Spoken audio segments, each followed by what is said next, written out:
Hi, இன்னைக்கு நம்ம Bangalore special ragi முட்டை தான் பண்ண போறோங்க. அதாவது ராகி களி. அதுக்கு ராகி மாவு இல்லை, நம்ம ராகியவே எடுத்துக்க போறோம். ஒரு உலக்கு ராகிக்கு ஒரு கை கவுனி அரிசி போட்டிருக்கேன். நீங்க நார்மல் ரைஸ் கூட போட்டுக்கலாம்.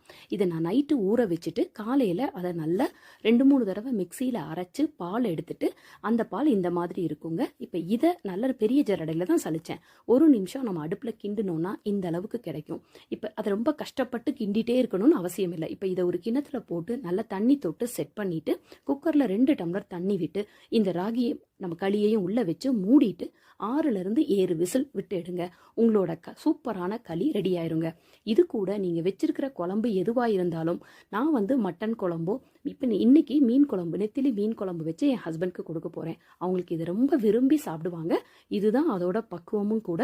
நீங்களும் இதே மாதிரி ட்ரை பண்ணி பார்த்துட்டு எப்படி இருந்ததுன்னு எனக்கு கமெண்ட் பண்ணுங்க. தேங்க்யூ.